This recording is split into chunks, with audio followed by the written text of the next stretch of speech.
maganda ito sa mga senior citizen. Bakit? Walang ginagawa, wala nang pipindutin. Di ba? Di ba? Okay. So, screen tayo para makita natin.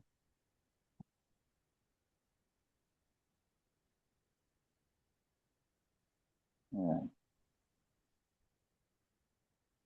Mas sinisip Okay. sa So, ito po yung alaga kong senior citizen. Senior citizen po ito na alaga ko. Nagsimula po siyang maglagay ng unang lagay niya around $3,000.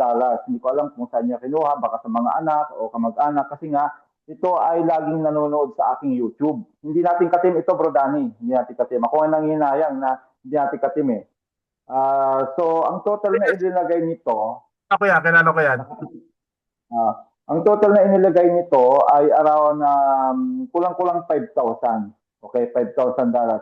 For the past 6 months na sumabay din siya sa amin, hindi po ito nag-withdraw. Never po ito nag-withdraw. Compounding lang po ng compounding ang ginawa niya. So makikita nyo ngayon, ang kanyang total investment, basahin mo nga bro, yung nasa taas, magkano yon? $6,233.13. Ang laki. Wala pong 5,000 ang ininvest nito. Bakit? Diyan po yung power of compounding. At meron na po siyang 4 na account. Ayan. Pang-apat na account yung kinita niya doon sa share kasi 5 shares po ang nabuo niya kaya nagkaroon siya ng 595 yung nasa baba yung pang-apat. Pero 3 lang po yan dati. Magkano yung unang account niya, bro? Magkano? $6,129.65. Pangalawa? 5,000. Pangatlo? 2,500. Ito yung butal, yan yung kinita sa 5 shares. Tingnan mo, Coach Eddie, yung trades, yung 6,000. Yung araw-araw na kita niyan, yung trades. Punta ka sa trades. Yan sa trades.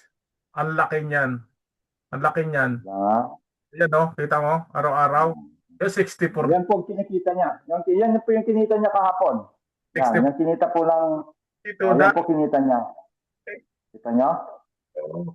$26 ay araw-araw yan. Araw-araw. Araw-araw po yan.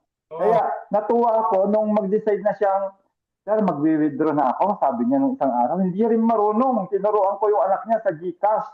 oo. Kasi kumikita po ito ng mahigit $100 a day. A day po yan a day. Senior citizen $100 a day. Sabi na natin 100 na lang eksakto. Sa 5 araw, meron siyang $500. So sa makatuwid, sa isang buwan, $2,000. Daig pa niya ang sweldo namin dito. Yung ibang mga OFW dito sa Italy. Nakita niyo? Nagsimula lang po yan sa less than $5,000. 3 account yan. Ako rin nag-create nito account niya bro, yung 3 yan. Ako nag-create ng 3 account na yan. Wala pong invite ito ha, walang invite as in siya lang. Siya lang, hindi siya marunong mag-encode, hindi marunong bumili ng USDT. As in, ako po ang nag-guide sa kanya. Pero sumabay sa amin to 6 months ago. At yan yung resulta niya ngayon. Oh. Grabe. Kaya nakakahanga po ito, senior citizen, si Sir Lagi Paterno. sa mga pinupost natin sa Facebook, kaya may-ari niyan. Hindi, doon niya kinukuha kasi may access niya ako sa account niya kasi akong tumulong sa kanya. Oo. Akong tumulong. Ang ginagawa lang niya, nagwi-withdraw at nagko-compound. Yun lang ginagawa niya everyday. Pero ngayon, dahil nga, para siya maturuan na mag-withdraw, from Bicol siya, pumunta siya ng Cavite para magpaturo sa anak niya na mag-share screen. Kaya nung nakarang araw, naturuan ko yung anak niya mag-share screen, kaya nakapag-withdraw na for the first time, may get $100 po yung withdraw niya sa Gcash. At sabi ko sa kanya, sir, para ma-enjoy mo naman yung kinikita mo, everyday ka mag-withdraw. Gamitin mo. Sasama din doon sa Bangkok, Thailand, bro. Sasama din siya. Oh, yes, yes. Oh. Ganon ka-power po yung ating tag market through compounding kahit walang invite. Yan po siya. Yan yung alaga ko. Coach Eddie, pag tayo umuwi, ay mamimit natin yan, mga yan. Ang sarap mamit yung mga ganyan, tuwan-tuwa ng kumikita.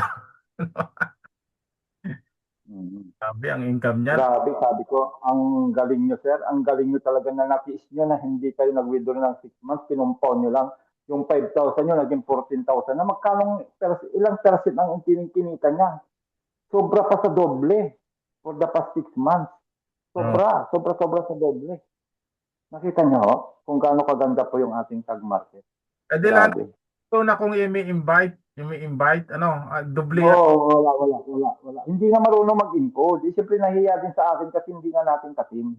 Kaya Oo. ang ginawa niya, investor lang siya. Pero Mm. sabi ko, pwede mo na ipasok yung mga anak mo, sir. Tutulungan kita. May 4 siyang anak. Hindi pa niya yun, hindi pa na ipapasok kasi nga hindi nga marunong. Kaya Oo. sabi ko, yung kinikita mo, sir, 100 a day, o di maglagay ka tigwa 100 sa kanila muna, yung 4, tapos palakihin na rin nila, sabi ko. Oh. Eh, Imagine mo, para pala si Ma'am, guys, di ba si Ma'am Ophelia wala rin. parang Ophelia. Pero mas matindi to kay Ophelia kasi ano na to, 14,000 na to kay Ma'am Ophelia nasa ano pa lang nasa sabi na 8,000 na rin o 9,000 kay Ma'am Ophelia kasi compounding ng compounding. Magwi-withdraw na rin siya mamaya, tuturuan ko through Wirex. Oh, Malaki imagine. na rin kinikita niya. Oo. So, Laki na. ganyan po yung hindi po kami makapaniwala talaga itong blessing na dumating sa atin sa mga nag-stay sa C1, hindi natinag, hindi sumuko, hindi nagtampo kasi marami pong nagtampo. Ito po yung blessing para sa atin pong nakapag-antay. Kaya i-grab po natin yung blessing. Huwag po natin pakawalan. Naku, once in a lifetime lang po ang ganitong opportunity. Kaya i-grab natin. Ano natin? I-workout natin. Tumulong tayo sa maraming pwedeng matulungan dahil maraming nangangailangan po talaga ng income. Lalo ngayon, nasa crisis tayo ng langis. Napakahirap po ngayon sa Pilipinas yung standard of living. Napakataas po yung standard of living. Grabe. Kaya, yan. Ito po yung solusyon. Kung matatandaan mo, Bro Danny, blines tayo ni Lord during the pandemic time. Crisis na naman ngayon, hindi mo napansin, binibless ulit tayo para marami ulit tayong matulungan. Napansin mo ba yon? Di ba? Mm. Crisis tayo ngayon talaga hanggat hindi natatapos yung gera sa Middle East, gera ng Iran at saka Israel at saka ng Amerika, talagang suffer tayo po sa pagtaas ng mga bilihin, pagtaas ng langis, ng gasolina, ng krudo. Grabe po talaga.